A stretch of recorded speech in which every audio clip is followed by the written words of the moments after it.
Whoa. If somehow a Whoa. fictional character became real, you think they'd have the same rights as a normal person? That's a good question. What if, like, the person who originally made the character owned them? Mm.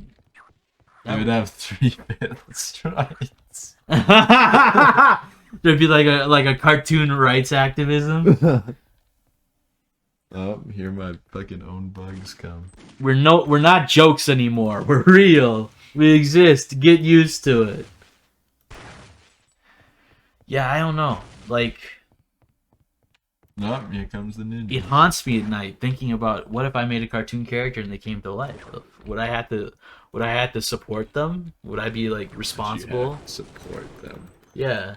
Well, maybe don't make a cartoon character that can't support themselves. Ooh, you're right. Always make responsible ones. Yeah. Or like ones that if they're like irresponsible or like I don't want to with big boobs. or ones that are if they're not responsible, they're like I don't want to put this burden on someone else, you know. Thank you for solving this. Yeah, I'm glad I could help you. I think I'm just gonna stick to my furry drawings. Yeah. Yeah, because I like always make sexy furries that are 'cause responsible. they're gonna still be animals, but they're gonna be like hot. I wonder if I can like have these two fight each other. Why would they fight each other? They're brothers. No, like the alien. Eduardo and Monardo. Menardo. Yeah, one started the famous hardware store, and the other like, well, he just kind of coasted by.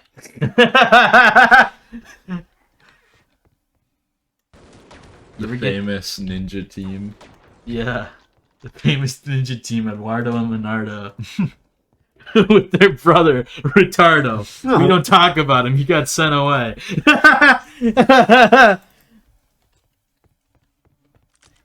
You knew when we had Ardo in the rhyme scheme, we're gonna bring that word into play. Now, There's no other way around it. now trigger warning. Trigger warning for the retards.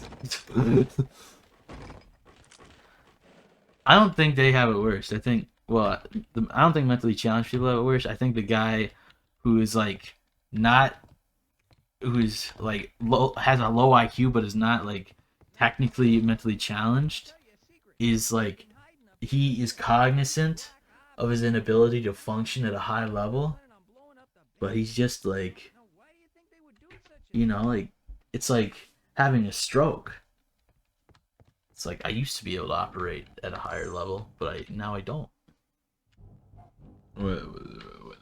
So your point is that people who can no longer operate at a high level are worse off than people who never could? Yeah, Yeah, I agree. because my mom was legally blind, Yeah. and she went to a blind camp. And they had pillow fights, but they could never find each other. So they did Marco Polo, and one time one of them fell out the porch, and that was the end of the pillow fights. Seriously? Is that... I can't tell if you're making that up or not. This is going in the clips compilation for a time when I duped the duper. But no, like she was talking to these blind people, as you do, because you're not gonna like give them sign language, and Yeah. yeah, my mom was blind. I get to make blind jokes.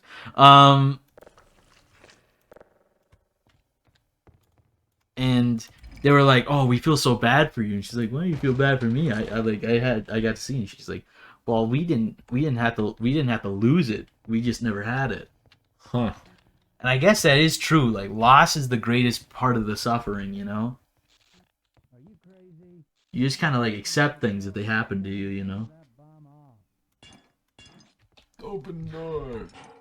I'm going to take a piss, but I'm going to come back with a very coherent and cogent point on something. Gus, I'm going to need you to tell the people about the song you're making. It's a song about things. What key is it in? It's in a key. What instruments does it have? It has some instruments. Is there a good piano part played by someone who's good at piano? Of course. What else? It's got notes in it. And it's music. I hope. Give me a taste of the first. What's the first word in the song? You. Crank that. You. Gus rewrote Crank That. Gus remastered Crank That for a modern audience. Look, why'd I disabled the bomb? I remember watching. You ever see this movie called A Boy and His Dog? I don't know if I have seen that one. Oh, it's a great movie. I know the writer Harlan Ellison, who also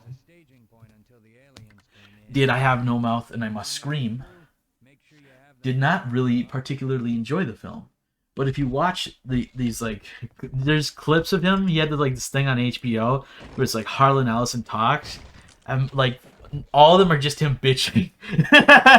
like he has like a strict compass, right? And he seems like he sticks to it. But like, I remember watching that, and he was like, "Why I quit Twilight Zone?" They were like, Santa was racist or something. They didn't let me kill a black kid. Or I can't remember what it was. But it wasn't like that. Like he was like, don't let me misinterpret his words. But I remember also one where he was like talking about these like cards, like superhero or baseball cards. And he's like, these kids are getting lied to. They're getting told there's 50 cards in the pack and there's only 45 or like some shit like that. Because some kids wrote into him. Like, this is awful. How can we let them do this to kids? Which I partly agree with. Well, I definitely agree with. I partly agree with. Part of me is like, they got suckered in. They deserve it. That's teaching them hard lessons. But anyways, Harlan Ellison did not like A Boy and His Dog. But that has nothing to do with this story. I was just using it as filler. Okay, so... Yes. Will he ever get around to the true meaning? I listened to the director's commentary, and they said this very interesting thing about, like, the dog in the movie... The dog and the boy. The dog and the boy. And the dog is owned There by are the two boy. dogs in my boy. one that tells him, eat this, and one that tells him, do not eat this. And neither of them win, because he kind of, like, eats it, then regurgitates it. But yeah, the dog in the movie can talk, right? Not like it's like telepathic, but they never explain it. And he mentions a great point about once you explain it, people will call bullshit, but if you just like let it exist and happen, people accept it. Like there's, the moment you try to explain something, people are just like, that's bullshit. But if you just let them, like, if you just treat it as something natural to this world, then it doesn't matter. Which I think is always an interesting thing. But...